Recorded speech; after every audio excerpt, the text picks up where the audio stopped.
Dan saudara, kita langsung sambut Imlek yang kita pantau di sejumlah daerah. Di Jakarta ada jurnalis Kompas TV Renata Panggalo dan juru kamera Aufa Farid. Dan di Pontianak, Kalimantan Barat ada jurnalis Kompas TV Samsul Hardi. Kita ke Jakarta terlebih dahulu. Renata, seperti apa persiapan Imlek di kelenteng saat ini Anda berada? Bisa digambarkan, Renata? Ya, Yan Rahman dan juga saudara, memang di sini persiapannya sudah dilakukan sejak pagi begitu ya di kelenteng Bioho Te Cheng Sin di Kebayoran Lama, Jakarta Selatan. Para pengurus ini memang sudah cukup sibuk begitu ya berlalu lalang. Tadi sempat melakukan pembersihan di area kelenteng, kemudian sempat menyalakan dupa juga.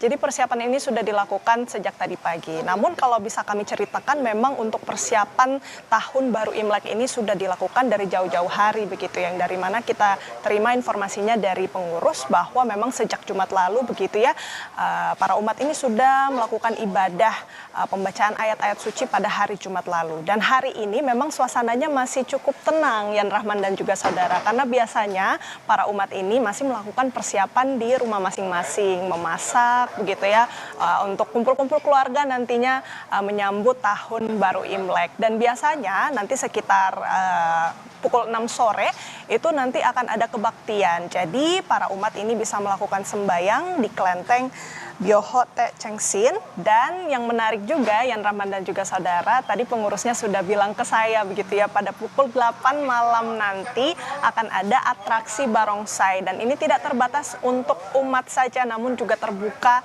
untuk masyarakat luas yang ingin menyaksikan atraksi barongsai. Karena memang kita ketahui bahwa kelenteng Bioho Te Cheng Sin ini merupakan salah satu kelenteng yang masuk dalam Festival Kelenteng Jakarta.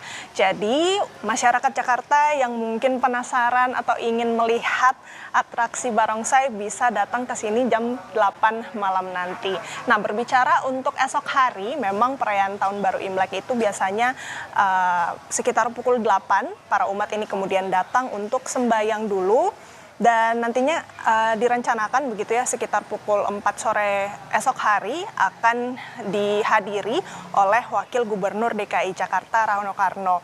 Nantinya kita akan tunggu bagaimana untuk hari ini. Sejauh ini Yan Rahman dan juga saudara, memang pagi suasananya masih cukup tenang, berbagai persiapan sudah dilakukan jelang malam pergantian Tahun Baru Imlek. Yan. Ya, suasana pagi ini cukup tenang karena sejumlah persiapan juga sudah dilakukan, termasuk tadi membersihkan sekitar kelenteng, dan juga nanti malam ini akan ada atraksi barongsai pukul 8 malam yang memang bisa disaksikan oleh warga di sekitar kelenteng di Kebayoran Lama, Jakarta. Terima kasih, Renata. Kita bergeser dari Jakarta ke Pontianak, Kalimantan Barat. Ada jurnalis Kompas TV Samsul Hardi. Samsul, jika di Jakarta tadi di Kebayoran Lama cukup sepi begitu karena persiapan telah dilakukan, pembersihan dan juga lain-lain. Bagaimana persiapan sambut Imlek di sana? Adakah acara menarik yang bisa diikuti oleh warga juga di sana? Baik, Yan Rahman dan juga saudara, dapat kami informasikan memang di Kota Pontianak ini setiap tahunnya selalu merayakan perayaan Imlek dengan berbagai variasi dan acara yang menarik. Nah, kalau hari pagi ini para umat Tionghoa sudah mulai mempersiapkan untuk ibadah umat yang akan digelar sore nanti hingga besok pagi, karena ini akan berlanjut sampai malam hari nanti, kemudian dini hari, dan kemudian nanti akan dilanjutkan ibadah di pagi hari. Nah, untuk suasana sendiri, selain dari tadi yang sudah ditampilkan bahwa sudah ada ornamen-ornamen di Jalan Pecinaan, khususnya di Jalan Gajah Mada di Ponorogo serta Es Parman ini, sudah disiapkan lampion-lampion untuk memeriahkan perayaan Imlek. Dan nanti juga akan ada festival Naga Buka Mata, di mana nanti naga yang ada di Kota Pontianak akan mulai menyusuri jalan-jalan percinaan tersebut. Dan nanti akan disaksikan ramai oleh masyarakat di sekitar di Jalan Gajah Mada yang akan dilalui oleh naga-naga bersinar tersebut. Dan selain itu juga dapat kami informasikan nanti akan ada penutupan jalur lalu lintas, di mana masyarakat tidak akan bisa melalui jalur Gajah Mada dikarenakan ada penutupan kawasan tersebut. Akan ada pengalihan arus bagi masyarakat yang akan melalui Jalan Gajah Mada dan bisa melalui jalan alternatif, yakni jalan di Veteran, kemudian di Jalan Tanjung Pura serta Jalan Ahmad Yani yang akan bisa dilalui oleh masyarakat. Karena di Jalan Gajah Mada, Kota Pontianak ini, Wali Kota Pontianak sudah mengimbau untuk pesta kembang api, kemudian pesta perayaan Naga Bersinar itu hanya difokuskan di Jalan Gajah Mada, sehingga untuk di titik-titik lain kemungkinan ditiadakan tuh di Kota Pontianak. Namun masyarakat diimbau untuk bersama-sama menyemarakan perayaan Imlek ini dengan tertib, dengan aman, dan dengan lancar.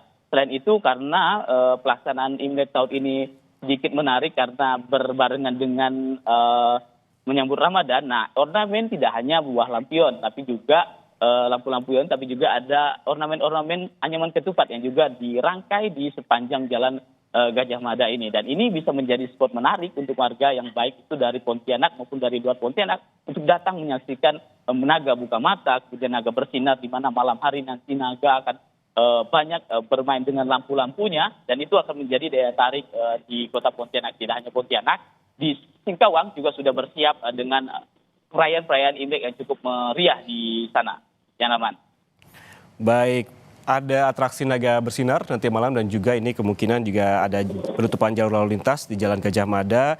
Sementara persiapan pada pagi ini bukan hanya dilakukan di sekitar kelenteng tetapi juga di Jalan Pecinan dengan memasang lampion-lampion untuk menyambut perayaan Imlek. Terima kasih jurnalis Kompas TV Samsul Hardi melaporkan langsung dari Pontianak, Kalimantan Barat, dan sebelumnya ada Renata Panggalo dan Alfa Farid dari Kebayoran Lama, Jakarta. Selamat bertugas kembali rekan-rekan.